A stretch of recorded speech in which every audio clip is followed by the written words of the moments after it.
What I wanted to do today was we're sort of doing a three-part on Abraham Joshua Heschel marking his 50th yard site. So this was going to be our third and final session.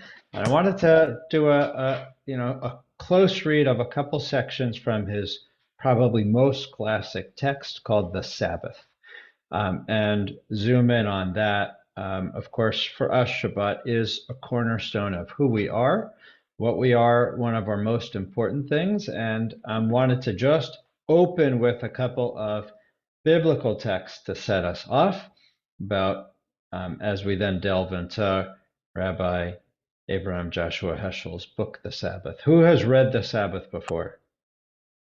Anyone here read Heschel's book, The Sabbath?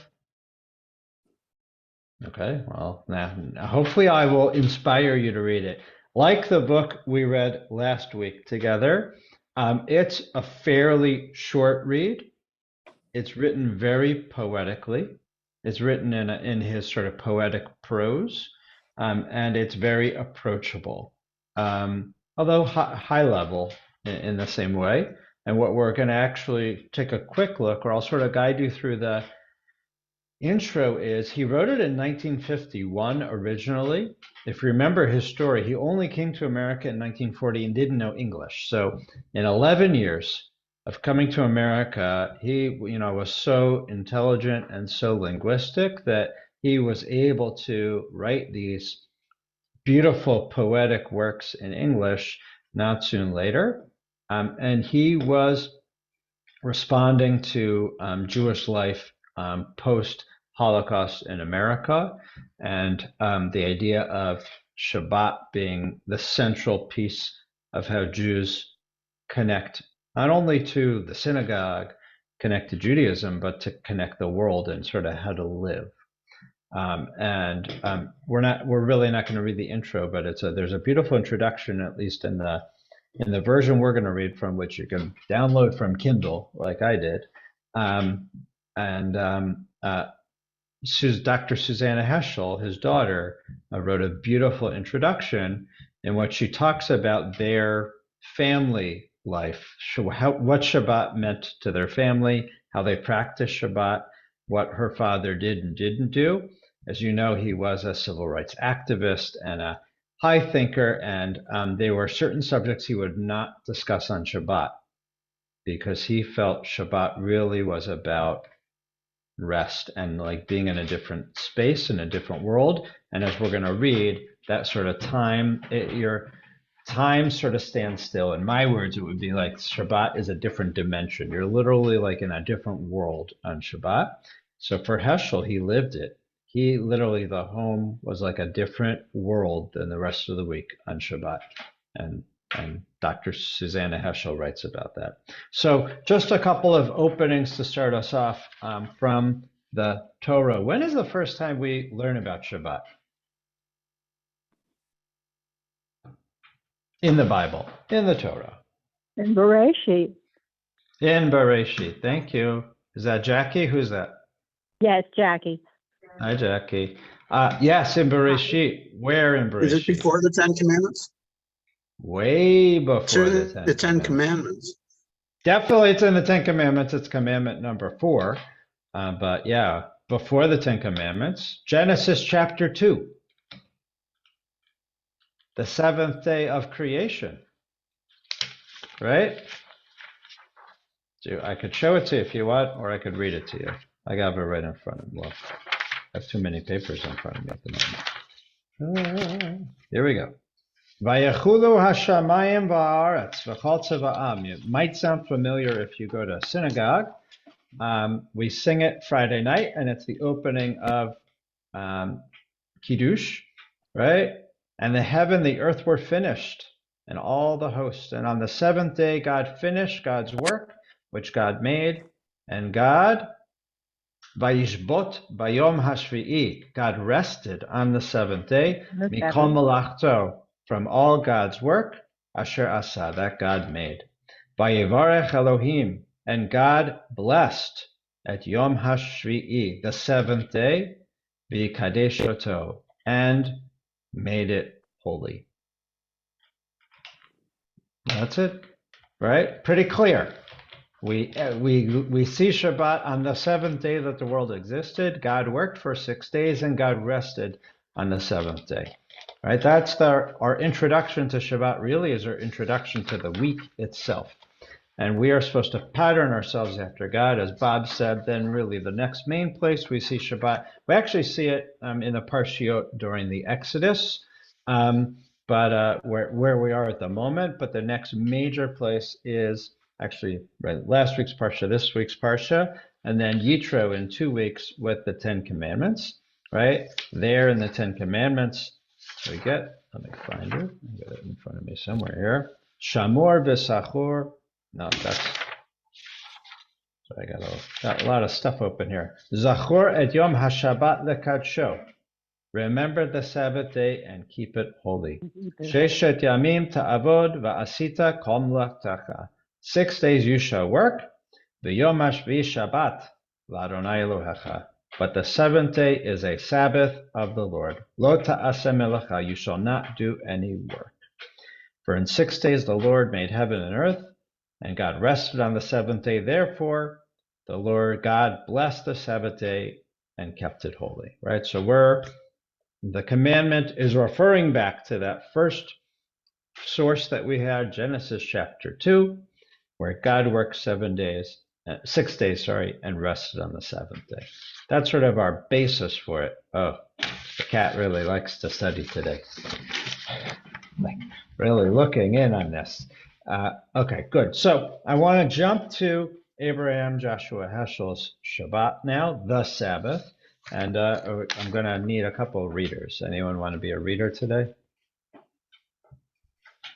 I can read, I think. Okay. I'm a latecomer, but there's someone before me. No pickleball, but we'll take. I just came from there. You could tell. We could tell. Looks like you won. Okay. Okay, Lynn's a reader. Anyone else want to be a reader today? Sherry and Marvin. All right, Lynn, start us off. So we're going to do like we did last time. I'm going to sort of like lead us through. We're going to read some of the key passages from Heschel's The Sabbath. And let me find it. Okay, just get to the right place here. Prologue. Okay, again, can you see the screen? Yes. Do you want me to make it bigger, or is it okay? Well, you didn't see the words yet. I don't know yet. No, this is fine. Yeah. Okay. All right. If you can start us off. This is how it begins. Notice the chapter, like his first thing, he titles it Architecture of Time. Okay. Okay, go ahead. Technical civilization is man's conquest of space. It is a triumph frequently achieved by sacrificing an essential ingredient of existence, namely time. In technical civilization, we expend time to gain space. To enhance our power in the world of space is our main objective. Yet to have more does not mean to be more. The power we attain in the world of space terminates abruptly at the borderline of time. But time is the heart of existence. Okay, I'm going to pause you here. Sure. His opening paragraph of his classic book, The Sabbath. Can anyone rephrase this? What do you think he's saying? Is it valuable?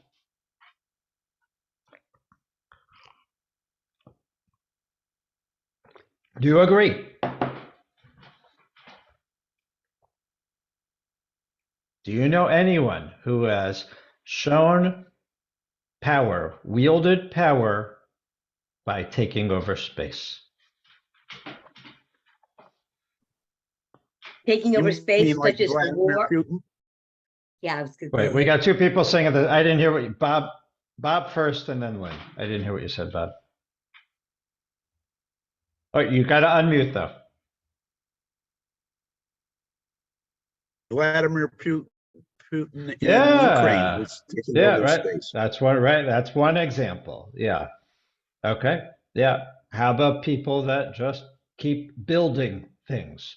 King Herod, he's not looked upon so beautifully by the Jewish people necessarily, right? He had all these building projects across Israel, right, to sort of show power. Do people like to build anyone here like to build things? Well, you have to build things. I mean, if you didn't build, you do have to build. So it's always a question of how you do it. I mean, you had to build a synagogue. You have to build your home. You have to build stores. Well, stores are going away, but yeah, you do have to do it. You have to think about how you're going to do it, the approach. So let's look at just his last sentence.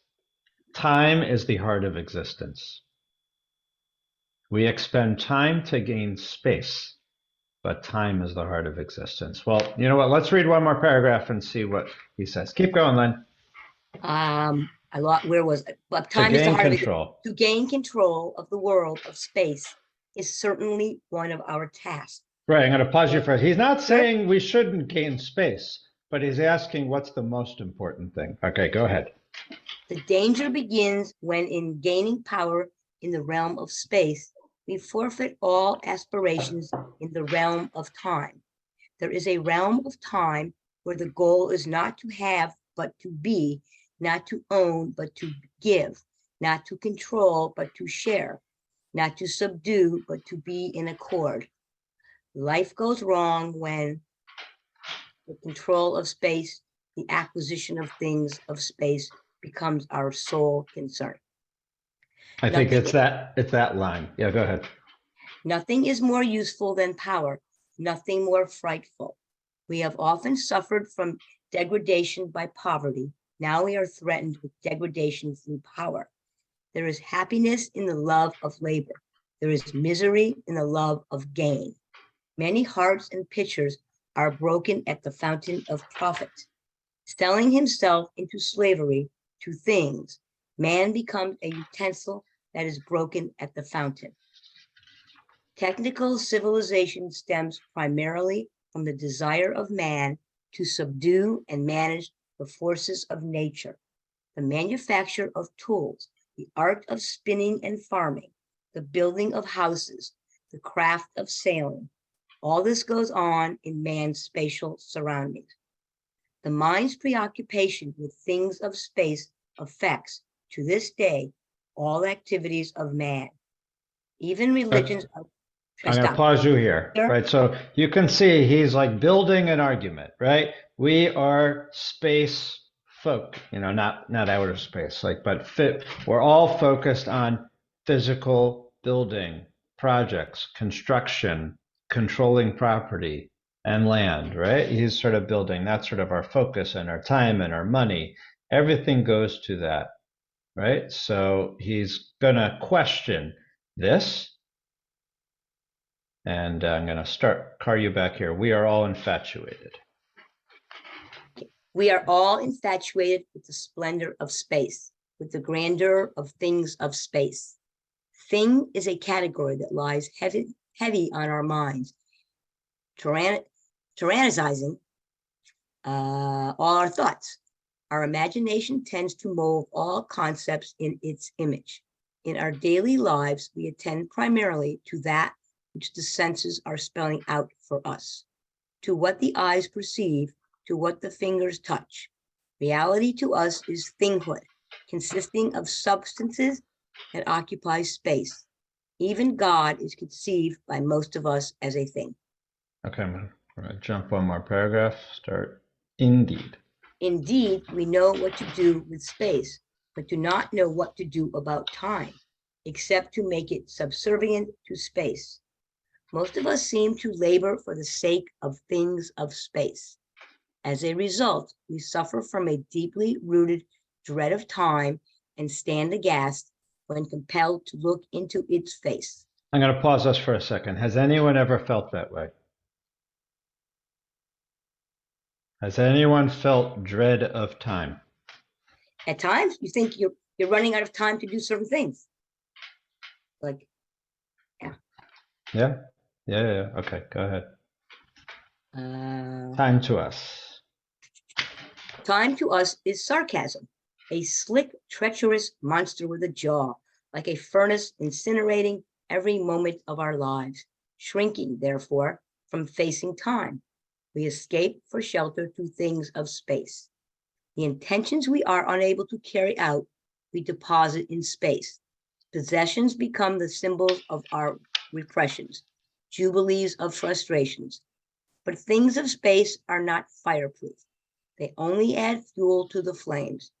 Is the joy of possession an antidote to the terror of time, which grows to be a dread of inevitable death? Things, when magnified, are forgeries of happiness. They are a threat to our very lives. We are more harassed and supported by the Frankensteins of spatial things. He's building an argument, right? We are so focused on things, possessions, building, land, power, right? So now he's going to sort of turn it. Go ahead. It is impossible for man to shirk the problem of time. The more we think, the more we realize. We cannot conquer time through space. We can only master time in time. Keep going. Yeah. The higher goal of spiritual living is not to amass a wealth of information, but to face sacred moments. In a religious experience, for example, it is not a thing that imposes itself on man, but a spiritual presence. What is retained in the soul is the moment of insight. Hold on a second, my computer just did. Come on, go away. I don't need the printer to ask me if I need ink right now. I know I lost where I was. The higher goal. I lost my place because Started a moment of insight. a moment of insight is a fortune, transporting us beyond the confines of measured time. Spiritual life begins to decay when we fail to sense the grandeur of what is eternal in time. Okay, we've read a lot so far. So anything stick out to anyone?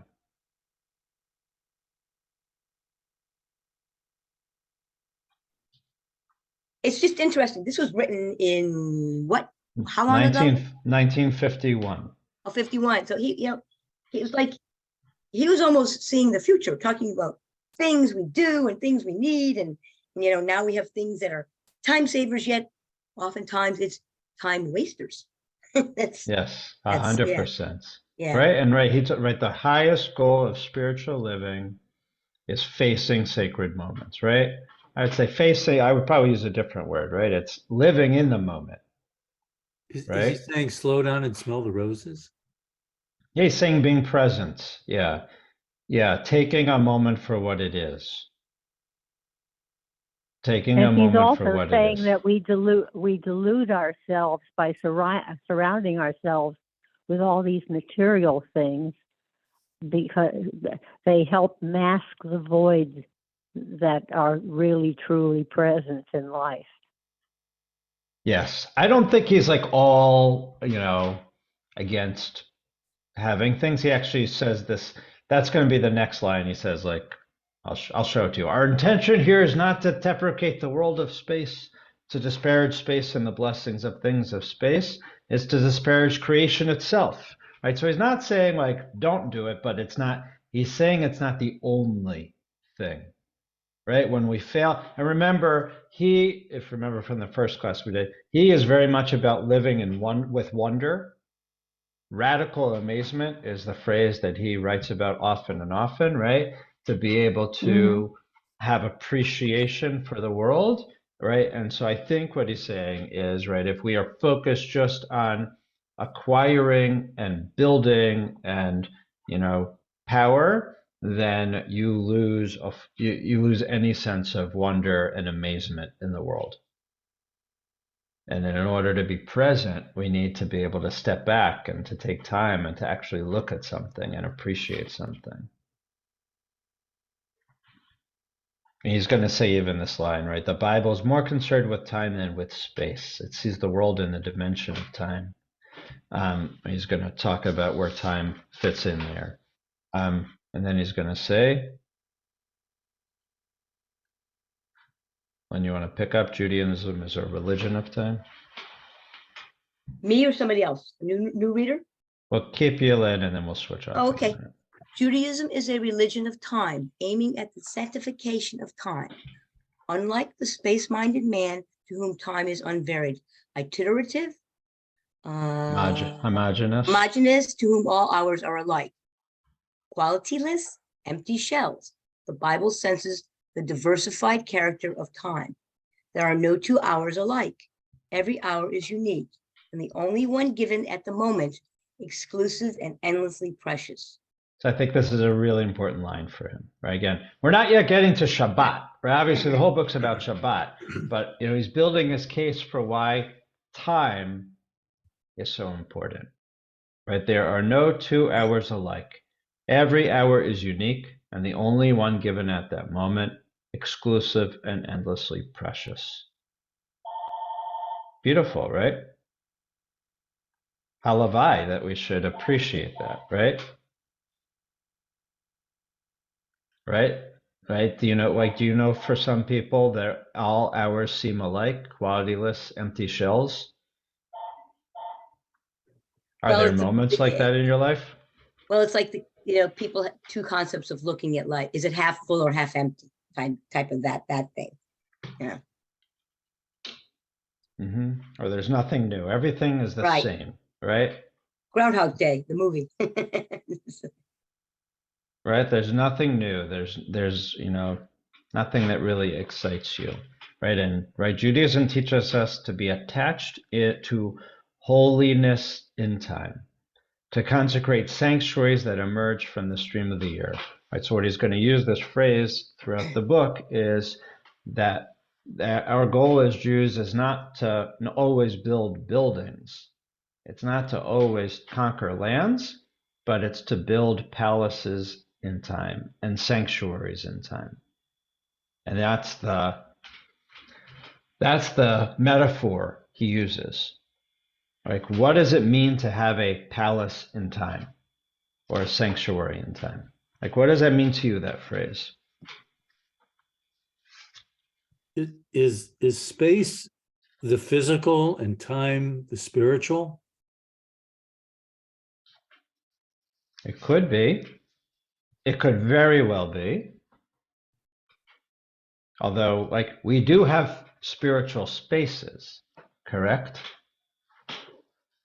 I mean, we have synagogues. Or spaces in which we're spiritual?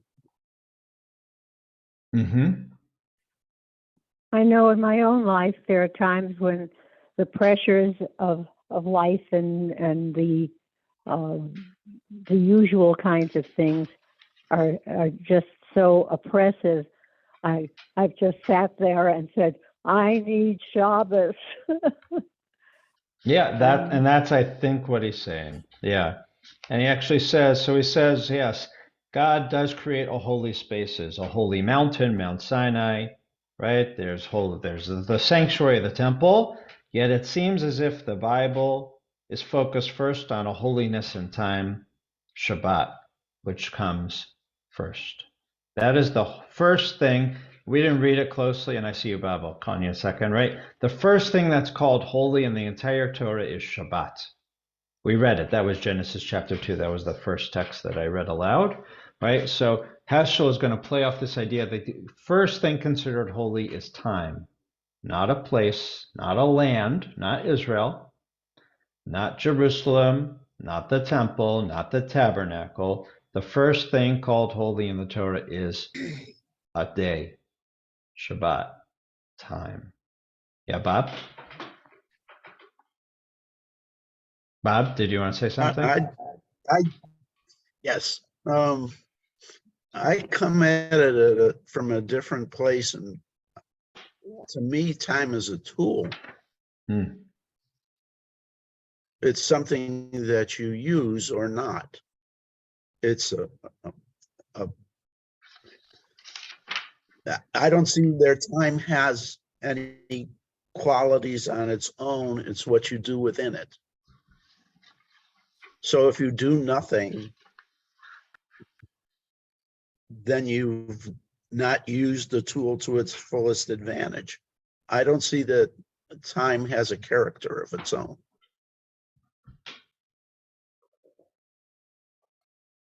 I You think can use it or you can yeah, waste.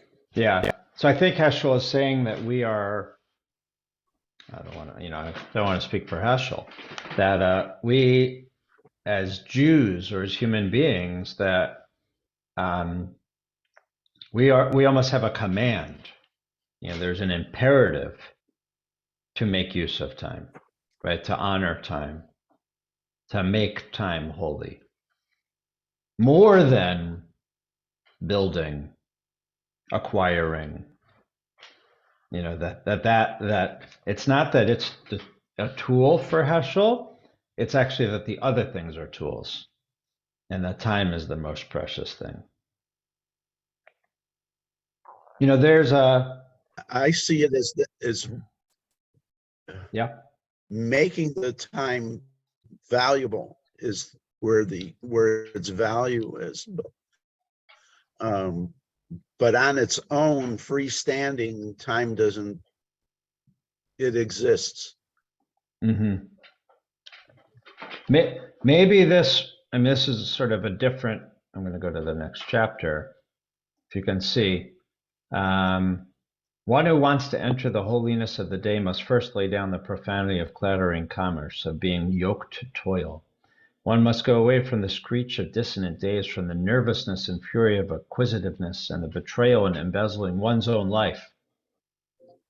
This is a statement on like what he's saying work is, right? It's interesting, right? One must say farewell to manual work and learn to understand that the world has already been created and will survive without the help of any person. 6 days a week we wrestle with the world, wringing profit from the earth, and on Shabbat we especially care for the seed of eternity placed in our soul. The world has our hands, but our soul belongs to someone else. 6 days a week we seek to dominate the world, and on the 7th day we try to dominate the self. I think he's saying something a little different here than we were saying before, right? Here he's saying, yeah, go ahead. I see Shabbos as a gift, that it's given permission for us to desist from the imperatives of the life, of the daily, day-to-day life. Right, the daily, day-to-day life is necessary, but it is grueling to the soul. I think he's casting the idea that there's two worlds that we live in. There's the world of 6 days and the world of Shabbat. And the world of 6 days can be grueling. I mean, hopefully it's not, but within us we have an eternal day planted within our being. And that we return to it. And I'm sort of going to take you through it. So he says, I'll find it. Labor is a craft, but perfect rest is an art. It is a result in an accord of body, mind, and imagination. To attain a degree of excellence in art, one must accept its discipline. One must endure slothfulness. The 7th day is a palace in time, which we build. It is made of soul, of joy, of reticence. So, I mean, my question to you, Bob, is he? I know you're saying that for you, time, you see time as a tool that one can take advantage of, right? So I'm not sure Heschel sees it that way. I'm sure he doesn't. Yeah, labor is a craft, perfect rest is an art. The 7th day is a palace in time which we must build. Right, he says, I didn't read it, right? Shabbat is the climax of living. The work week is for the sake of the Sabbath, and the Sabbath is the climax of living. Right? We should do everything in order that we can have Shabbat. Well, in effect, yeah, go ahead, Marvin. Shabbat is the climax of creation. Yeah, right. I mean, that's where he's stemming from. And I'm not reading. He does refer back to all these biblical quotes. Yeah, right. So for him, Shabbat is the climax of creation. So Shabbat should be the climax of our lives.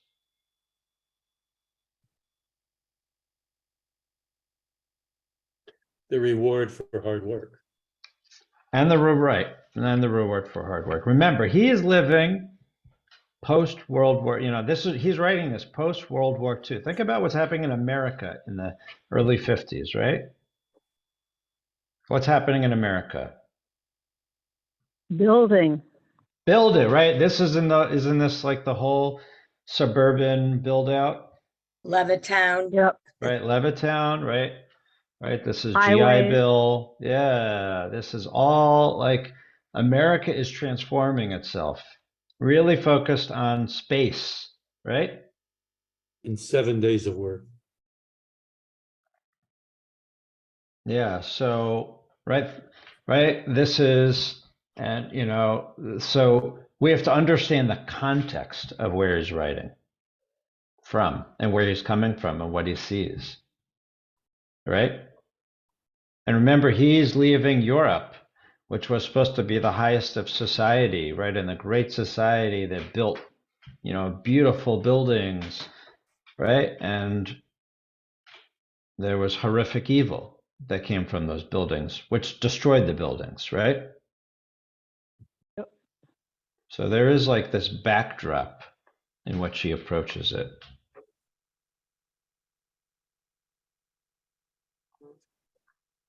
I'm going to just read. I'm sorry, I know I was going to ask for other readers, but just to show you, like the next chapter is called Beyond Civilization. If we ever get there, I don't know where it is. Oh, here we go. Beyond Civilization. Technical civilization is the product of labor, man's exertion of power for the sake of gain, of producing goods. It begins when man, dissatisfied with what's available in nature, becomes engaged in a struggle of forces to enhance one's safety and increase comfort. To use the language of the Bible, the task of civilization is to subdue the earth, to have dominion over the beast. How proud we are of our victories in the war with nature, proud of the multitude of instruments we've succeeded in inventing, of the abundance of commodities we've been able to produce. I'll show it to you. Yet our victories have come to resemble defeats. In spite of our triumphs, we've fallen victims to the work of our hands. It's as if the forces we had conquered have conquered us. Is our civilization a way to disaster, as many are prone to believe? Is civilization essentially evil, to be rejected and condemned?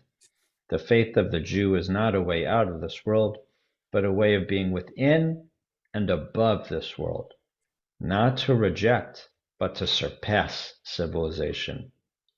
The Sabbath is the day on which we learn the art of surpassing civilization.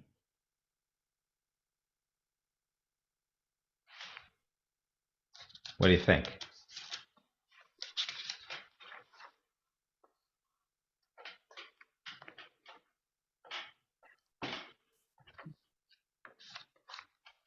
Well, I think his encountering America at that time,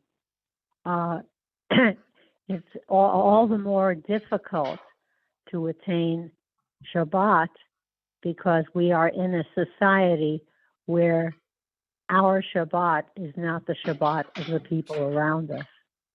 Yes.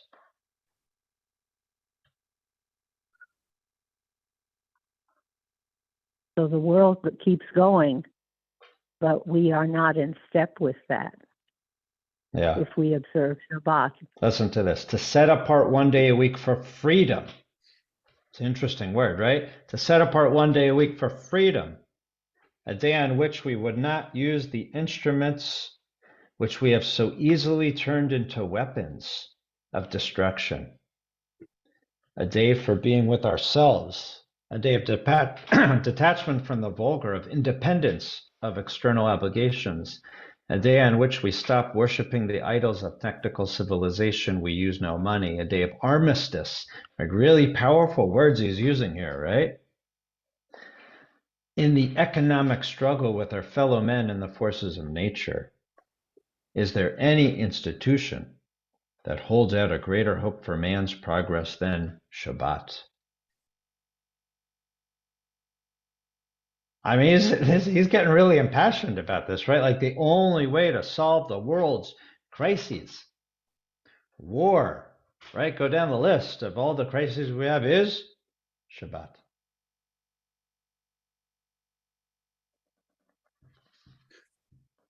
Because it's a time to stop and reflect. Mm-hmm.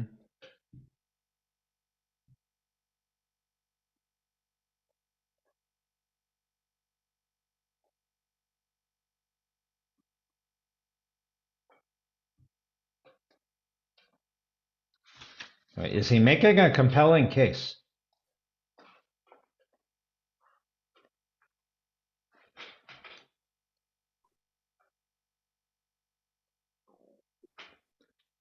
All week, I'm sorry, I'm taking this too. All week we may ponder and worry whether rich or poor, whether we succeed or fail in occupation, whether we accomplish or fall short of reaching our goals.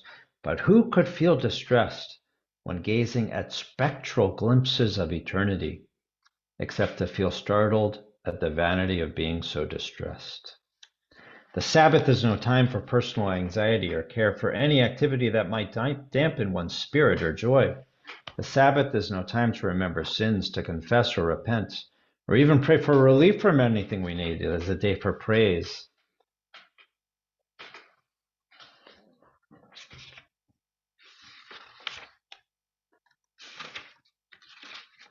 Are you sold? Has he sold you yet? I think he's trying, but I don't believe he's a realist, because in the 50s, late 50s and 60s, with assimilation, people who came from Europe or Israel and had to work, guess what? They had to work on Shabbat, whereas prior to coming here, they did not. Mm-hmm. I mean, remember, he is a professor, right? He did live in the ivory tower. I mean, right, what was his toil? Learning. Learning and writing, right? And reading and teaching and thinking, right? Yeah, so right, he was living in a different world.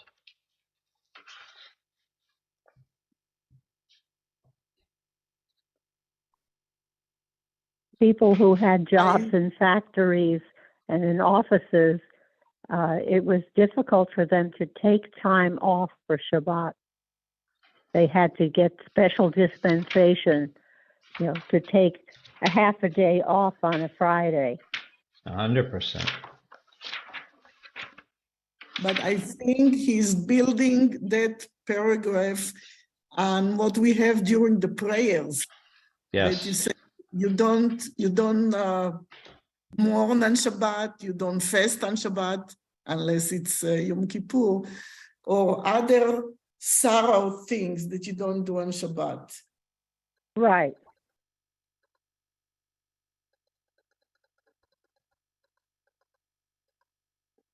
I'm sorry, I'm doing a quick read for us. I'm gonna get another one. Right here. What is the Sabbath? Spirit in the form of time. With our bodies, we belong to space. Our spirit, our souls soar to eternity and aspire to be holy. The Sabbath is an ascent to the summit. It gives us the opportunity to sanctify time, to raise the good to the level of the holy, to behold the holy by abstaining from profanity. Spirit in the form of time, eternity, is indeed an absurdity to all those who think that the spirit is but an idea in the mind of man, or that God is a thing among other things. Then I'm going to take you. There's a world of things and a world of spirit. Sabbath is a microcosm of spirit, combining in itself all the elements of spirit.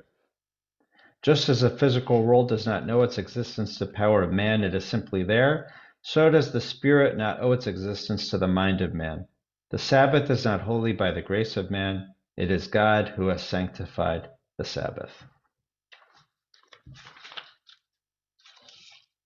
With our bodies, I'm just reading back, right? With our bodies, we belong to space.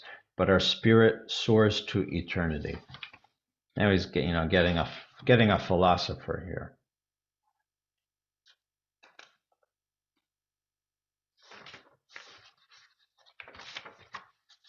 Are you sold?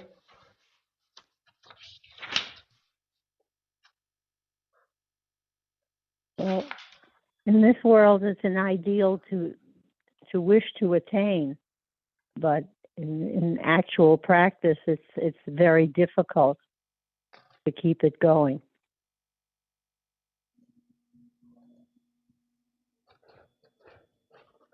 Judaism tries to foster the vision of life as a pilgrimage toward the seventh day, the longing for Shabbat all days of the week, which is a form of longing for the eternal Sabbath all the days of our lives.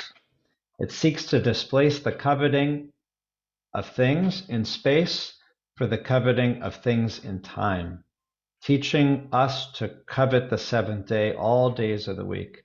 God's self coveted that day. God called it Chemdat Yamim, a day to be coveted.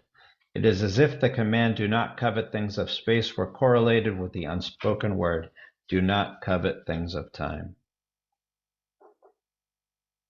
Do you feel that way, that Judaism fosters the vision of life, that every week we have a pilgrimage for Shabbat?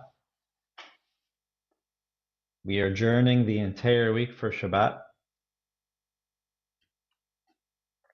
What we do today, we're already prepping for Shabbat. Have you guys ever lived that way? Have there been weeks where you've been doing things focused on getting ready for Shabbat, even on a Monday? Yep. Making plans, cooking, prepping things. Yeah, Bob?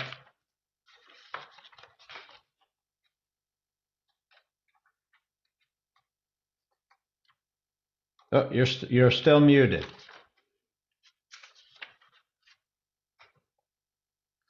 My observant children tell me that my best meal of the week should be on Shabbat.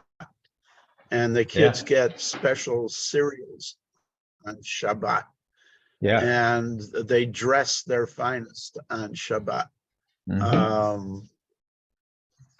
So for them, going out to dinner on Wednesday is not the preferred way to, I guess you would say that if your birthday's on a Wednesday, your fancy dinner should be on Friday night on Wednesday. That everything is to glorify Shabbat as opposed to what's going on during the week. That's the only way that I know of people preparing all week for Shabbat. I can tell you we do it at Shul.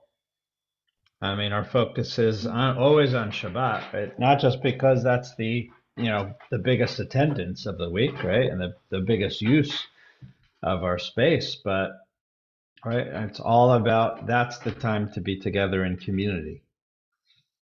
That's our time to be in community, right? But what Heschel is saying is that like that there is this rhythm of life that the Jew lives, right? Where we are always marching towards Shabbat as our focal point, and that then in Shabbat, then we have to take that step back, and then be able to sort of breathe in Shabbat.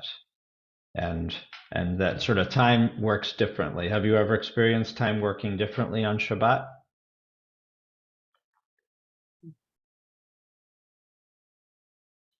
I have. Feel like time, it doesn't stand still, but time sort of marches differently on Shabbat. Not just talking about services, talking about the whole day itself. And how many days? That I don't do. And, I always told the kids, that button came off on Monday. You had all week to tell me about the button. And then you tell me on Shabbos when I don't sew on Shabbos. Mm-hmm. Well, Shabbat You itself know, is 25. Shabbat itself is 25 hours, not 24, right? We already like build it out. right. Yeah. So And you can I bring it hope in early. you can bring it in early and you can end it late. Yeah, yeah. You can extend Shabbat. We can say Shavua Tov right now. You could have waited and done Havdalah until Tuesday morning. Yeah. So I really just wanted to show you, and I hope that you get a chance to read it. To take a look yourself at this really classic, incredible book. And I just wanted to close with a couple of reflections. As I said, the version we looked at has Susanna Heschel's reflections, and this is what she's just to sort of. This is how she opened her introduction. When my father, Rabbi Abraham Joshua Heschel, raised his Kiddush cup on Friday night, closed his eyes, and chanted the prayer sanctifying the wine, I always felt a rushes of emotion. As he chanted with an old sacred family melody, blessing the wine and Shabbat with his prayer, I also felt he was blessing my life and that of everyone at the table. I treasured those moments. Friday nights in my home were the climax of the week, as they are for every religious Jewish family. I felt transformed at the table emotionally and physically. The sense of peace that came upon us as we kindled the lights was created in part by the hectic tension of the days leading ahead, especially Fridays. Preparing for a holy day, my father often said, was as important as the day itself. During those busy mornings, my mother shopped for groceries, and in the afternoons, the atmosphere grew increasingly nervous as she cooked and cooked and cooked. Then my father came home from the office an hour or two before sunset to take care of his own preparations. As the last minutes of the work week came close, both my parents were in the kitchen, frantically trying to remember what they'd forgotten to prepare. Did they boil everything they needed? Was the blech covering the stove? Was the oven turned on so they needed? My father rarely went to shul, preferring to pray at home. Our dinners were quiet, slow, and relaxed. My parents didn't socialize very much, though. And then, what did I want to say? One last thing.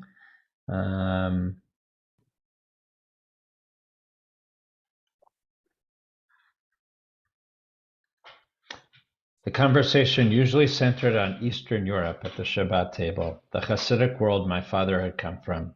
He loved to tell stories about rabbis, Hasidic rabbis, describe his teachings on Shabbat, and that was our greatest joy. So I just wanted to leave a little bit of thoughts of the introduction of how the Heschels themselves practice Shabbat.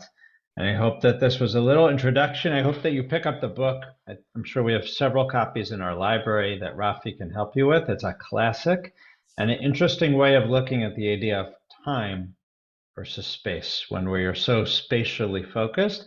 And now as we're zooming, the idea of space sort of has totally changed. And it'd be interesting to me to see what Heschel would say about the virtual world and how the virtual world has changed our idea of space and conquering space and how time fits into it. So I hope that you guys have a good day. Stay safe and healthy. Next week is actually Tu B'Shvat. We're dafka going to be meeting on Tu B'Shvat, so we're going to do some Tu B'Shvat learning together. Have a good day.